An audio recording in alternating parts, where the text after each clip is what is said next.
All right, good morning, good afternoon, and good evening, everyone. This is Dr. Ephraim. Today's date, 12/21/2022. I'm back at you. I actually got a lot of thoughts and things crossing my mind. And, I'm thinking about, like I said, all of the new subscribers to the channel, all of the new brothers and sisters, and even sojourners and some Christians, just got their ears open to this truth. you know, and I think it's very important to paint a big picture, right? And um, with respect to the scattered children of Israel, um, no picture is probably bigger than the Roman destruction of Jerusalem, 70 A.D. Because of our ancestors' disobedience and them, just not wanting to repent, sinning, worshiping other gods, idolatry, you name it. I mean, it's really beyond me how a group of people could see something as magnificent as an the omnipotent Most High God parting the Red Sea so they could walk through, and then when their enemies tried to walk through, the waters came back rushing and drowned them. I mean, after witnessing firsthand something like that, for our people to have any kind of doubt at all about the Most High, it's just I just can't fathom that. I really can't. All he did for them, and they just kept murmuring, complaining. I mean, really, man. He finally had it up to here with us, man. Pretty much our ancestors. And he said the Most High. Well, let me say this real quick. Jesus Christ, Yeshua Hamashiach, he prophesied um, that Jerusalem would be destroyed, and there would be not a stone, not turned down or whatever. He prophesied it to the T. Not trying to be funny, but this so-called Egyptian god named Horus never prophesied no destruction of Jerusalem. I'm just saying, just throwing that out there. But that's just stuff to try to discredit, Jesus and who he was, and But I get it.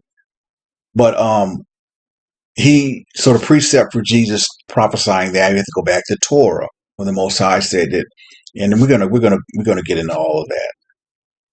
When he said that there wasn't going to be anyone left in Jerusalem. Like, I mean, he was really angry with us because remember he brought Judah and Benjamin back, and even some of Levi, it appears, because they were in Babylon, they were captive in Babylon, and he brought some of them back, and then they came back and they was tripping, So I mean, it's like, wow, man. So when the Romans and Titus and them came into Jerusalem in 70 A.D. and did what they did, I mean, basically we weren't even. I mean, listen, and I go back to Jesus again. Jesus said, "A house divided cannot stand." We weren't even close to full strength when they called themselves coming up in Jerusalem and doing what they did, and we weren't even close to full strength. We weren't, and that's exactly what Jesus was talking about. A house divided cannot stand. Because I find it hard to believe that if all 14 tribes of Israel were there, all of us in place, when the Romans called themselves trying to invade something, I believe the story would have been written a lot differently. That's just me personally. I mean, obviously we won't know that, but that's how I personally feel, right? But we weren't. We weren't even close. Flavius Josephus, he was an Israelite that basically he marked over to the Romans. That's why his name is Flavius. He got Roman citizenship. And this dude, he had a first-hand account of what he saw and what happened to our people at the Roman destruction of Jerusalem. And I mean, it was bad. I don't think you all know how bad it was for our people. He estimated over 1 million Israelites died after the Roman destruction of Jerusalem. I mean, they had a hate for us. They said that the hate was so deep that they had for us, man. They said it was almost like they were possessed. How strong their hatred was for the children of Israel. And our ancestors had no one else to blame but themselves. I mean, all of what the Most High did for them, man. I mean, oh my God, are you kidding me? I mean, just everything that they witnessed firsthand, and for them to just still just not want to hearken and heed His word and take listen to His law, statutes, and commandments. I don't know, man. It's just beyond me. I can't fathom that. I really can't, even to the point where people didn't even want to follow Moses. A couple times they wanted to stone Moses. I mean, it was just like, man, like our people was a trip, man. But I'm telling you, I've said it before and I'll say it again over and over, man. I love my people, man, but we represent the best and the worst both at the same time. But anyway, I want to kind of get into this the Roman destruction of Jerusalem, because this is the event that put the nail in our ancestors' coffin, basically. This was the event that ended it all for us, man, and it wasn't pretty.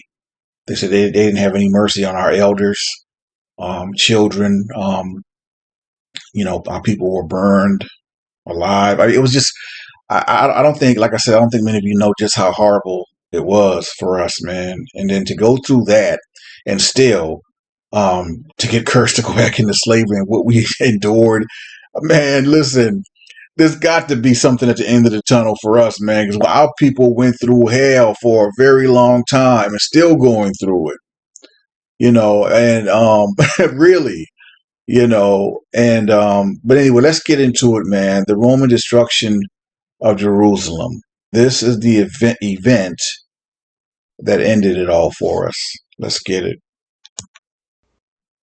All right. As you all know, for Israelites, it starts and ends with Torah. Period, point blank, bottom line. In Leviticus in 26:33, and this is the Most High talking in first person, and he doesn't threaten. He doesn't go back on his word, and he means what he says, and he never changes his mind. He said in Leviticus 26:33, and I will scatter you among the heathen, and will draw out a sword after you, and your land shall be desolate, and your cities waste. And in case many of you are wondering what desolate means void of anything, of people, of substance, just desolate, abandoned, not a soul left. The Most High said that. And so when you fast forward, when Yeshua HaMashiach, I'll get into that into the next segment, in St. Matthew's 24 and 1, starting at 24 and 1, about the Roman destruction of Jerusalem. That was the precept for that. Like, and all this is because my people who are just confused, why God would want to destroy and scatter us and this and that and put us back you know, in slavery and we're living out the curse of the book of Deuteronomy. It's all because basically, in a nutshell, when he made a deal with us, which was his covenant, right? Isaac was the seed. Abraham, Isaac, and Jacob. That's who his covenant was through for as far as the children of Israel. Isaac was the chosen seed, not Ishmael, and his covenant was through Isaac. Isaac obviously was the father of Jacob. Jacob's name was changed to Israel. He became the patriarch for the 12 tribes of Israel. 14, if you count Ephraim and Manasseh, and they fall up under the house of Joseph. Okay, follow me. His covenant basically said, okay, you will be my people. I will love you. You're the apple of my eye. I will protect you. No one will be able to touch you. You will prosper. All I want you to do is to abide by my laws, statutes, and commandments. And that's what you can look forward to. But if you don't hearken unto my words, my laws, statutes, and commandments, because the biggest thing about the Most High God is that he did not want us. That's why he didn't want the children of Israel mixing with other nations. It wasn't that the Most High is a racist. No, but he was a separatist to the children of Israel because he didn't want no one outside of his chosen nation to turn them towards other gods. I mean, he said it in, one of his commandments. You should have no other gods before him. He is a jealous God, right? And so when he says something firsthand, I mean that's what it is, right? So you would think, okay, well, if that's all we had to do and we could just live our life and no nation could touch us and we would prosper and this and that, all the tribes together and da-da-da-da, that's all. But here's the thing, though, that didn't happen. God was constantly going back and forth with us, man, with all of us. I mean, it wasn't just Dan, it wasn't just Ephraim, it wasn't just Judah, right? I mean, all of us. I mean, to the point where he really contemplated wiping us off the face of the earth, and Moses stood in the gap for us, and he had mercy. He showed mercy. But at the end of the day, man, no matter what we're going through, we're still his people, and he loves us. But like, when you do wrong and you do bad, the Bible says whom God loves, he corrects. I mean, we went through a lot and still going through it, man. So I'd like to think that at some point, man, the last shall be first and the first shall be last. But that's what it meant when he said that he was going to scatter us and was going to be nobody left in our land, which is Jerusalem, Israel, Zion, whatever you want to call it, would be desolate and waste. There wouldn't be nobody there. And if we go to the book of Matthew, starting at chapter 24, verse 1, and Jesus went out and departed from the temple, and his disciples came to him for to show him the buildings of the temple. And Yeshua said unto them, See ye not all these things? Verily I say unto you, there shall not be left not one stone upon another that shall not be thrown down.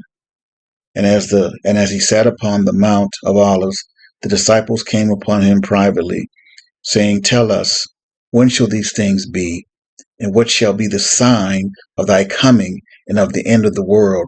And Jesus answered and said unto them, Take heed that no man deceive you. Now, to the novice or to the unseen eye, it would appear that Yeshua spoke in parables, or did he? I believe Yeshua spoke things that only a few select and chosen would be able to decipher exactly what he really meant. I mean, yeah, people can give their opinion on what they think he meant, sure, right? That doesn't mean it's true. That doesn't mean that that's what he meant, or whatever the case may be. That's why I believe the Most High God has certain vessels that he speaks through. He has certain people that he sends. The Bible says, "For many are called, but few are chosen." You can mock me, you can mock Jesus, you can mock any man or woman of God, because yes, I do believe God speaks through women. Okay, if he speaks through a donkey, he'll use a woman. Okay, so knock it off with that. I don't get into that. He will use a woman, to speak through. But that's just it. And he told Jeremiah, he told all of his prophets, listen, man, he told Jeremiah, don't you worry about them. Say not that I'm a child. You tell them what I told you. I'll confound you in front of all of them. Don't care what they talking about. You tell them what I told you to tell them. Ezekiel. I mean, the lead goes down the line. It don't matter.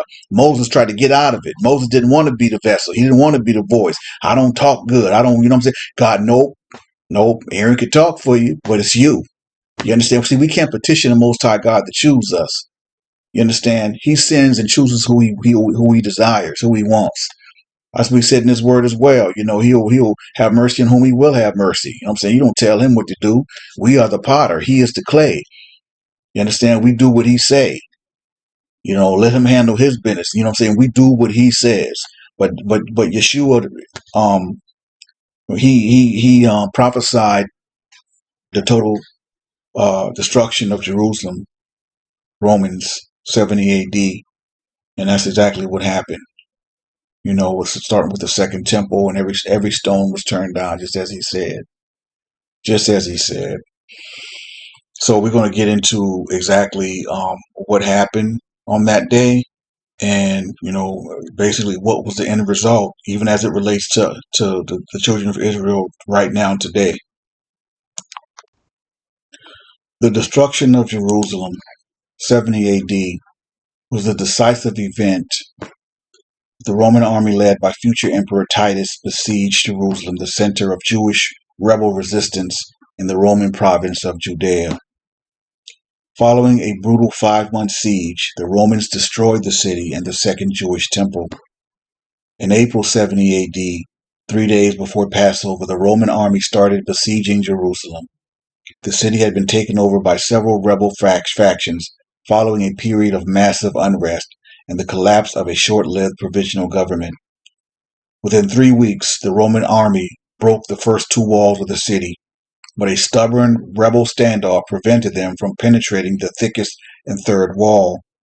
According to Josephus, a contemporary historian and the main source for the war, the city was ravaged by murder, famine, and cannibalism. On Tisha B'Av, 70 AD, August 30th, Roman forces finally overwhelmed the defenders and set fire to the temple. Resistance continued for another month, but eventually the upper and lower parts of the city were taken as well, and the city was burned to the ground. Titus spared only 3 towers of the Herodian citadel as a testimony to the city's former might. Josephus wrote that over 1 million people perished in the destruction and the subsequent fighting. While contemporary studies dispute this figure, all agree that the siege had a major toll of human life, with many people being killed and enslaved and large parts of the city destroyed. This victory gave the Flavian dynasty legitimacy to claim control over the empire. A triumph was held in Rome to celebrate the fall of Jerusalem, and 2 triumphant arches were built to commemorate it. The treasures looted from the temple were put on display. The destruction of Jerusalem and the Second Temple marked a major turning point in Israelite history. The loss of their mother city and temple necessitated a reshaping of Jewish culture to ensure its survival.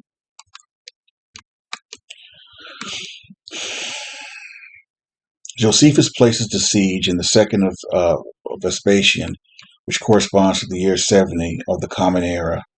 Titus began the siege a few days before Passover. The thrust of the siege began in the west of the third wall, north of the Jaffa Gate. By May, this was breached, and the second wall was also taken shortly afterwards, leaving the defenders in possession of the temple and the upper and lower city. The Jewish defenders were split into factions.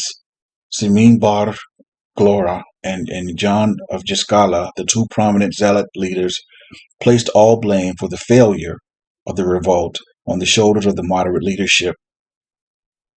The enmities between John and Simon Bigara were papered over only when the Roman siege engineers began to erect ramparts. Titus then had a wall built to girdle the city in order to starve out the population more effectively. After several failed attempts to breach or scale the walls of the fortress Antonia, the Romans finally launched a secret attack. Despite early successes in repelling the Roman sieges, the drastic measure thought to have been undertaken perhaps in order to enlist a merciful God's intervention on behalf of the besieged Israelites, or as a stratagem to make them the defenders more desperate, supposing that it was necessary in order to repel the Roman army. According to Josephus, when the Romans reached Antonia, they tried to destroy the wall which protected it. They removed 4 stones only, but during the night the wall collapsed. That night the wall was so shaken by the battering rams in that place where John had used his stratagem before and had undermined their banks, that the ground then gave way and the wall fell down suddenly. Following this, Titus had raised banks besides the court of the temple on the northwest corner and the north side and on the west side. Josephus goes on to say that the Jews then attacked the Romans on the east near the Mount of Olives, but Titus drove them back to the valley. Zealots set the northwest colonnade on fire. The Romans set the next one on fire, and the Jews wanted it to burn. And they also trapped some Roman soldiers when they wanted to climb over the wall. They had burned wood under the wall when Romans were trapped on it. After Jewish allies killed a number of Roman soldiers, Josephus claims that Titus sent him to negotiate with the defenders. This ended with Jews wounding the negotiator with an arrow, and another sally was launched shortly after. Titus was almost captured during the sudden attack, but escaped. Over the years, various remains that provide evidence of Jerusalem's destruction have been discovered, leading scholars to believe that Josephus' description is accurate. Ronnie Reich wrote that, quote, while remains relating to the destruction of the temple are scant, Those pertaining to the Temple Mount walls and their close vicinity, the upper city, the western part of the city, and the Tyropian Valley are considerable. It was found that in most cases the archaeological record coincides with the historical description, pointing to Josephus's reliability. The fire left its mark even on household utensils and objects that were in the same buildings. Limestone vessels were stained with ash or even burned and turned into lime. Glass vessels exploded and warped from the heat of the fire until they could not be recovered in the laboratory. In contrast, pottery and basalt survived. Jerusalem was completely destroyed at the end of the siege. It is improbable that many Israelites survived in Jerusalem or the surrounding area. Before and during the siege, according to Josephus, who had first-hand account of this event, there were multiple waves of desertions from the city. Josephus wrote that 1.1 million Jews were killed during the siege, of which a majority were Israelites. Josephus attributes this to the celebration of Passover, which he uses as rationale for the vast number of people present among the death toll. The revolt had not deterred pilgrims from Jewish diaspora communities from trekking to Jerusalem to visit the temple during the holiday, and a large number became trapped in the city and perished during the siege. Armed rebels as well as frail citizens were put to death. All of Jerusalem's remaining citizens became Roman prisoners. After the Romans killed and armed elderly people, 97,000 were enslaved. Of the 97,000, they were forced to become gladiators and eventually expired in the arena. Many others were forced to assist in the building of the Forum of Peace and the Colosseum. Those under 17 years of age were sold into slavery.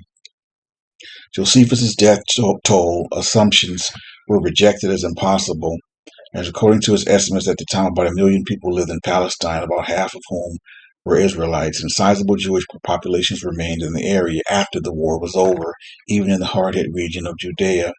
Schwartz, however, believes that the captive number of 97,000 is more reliable.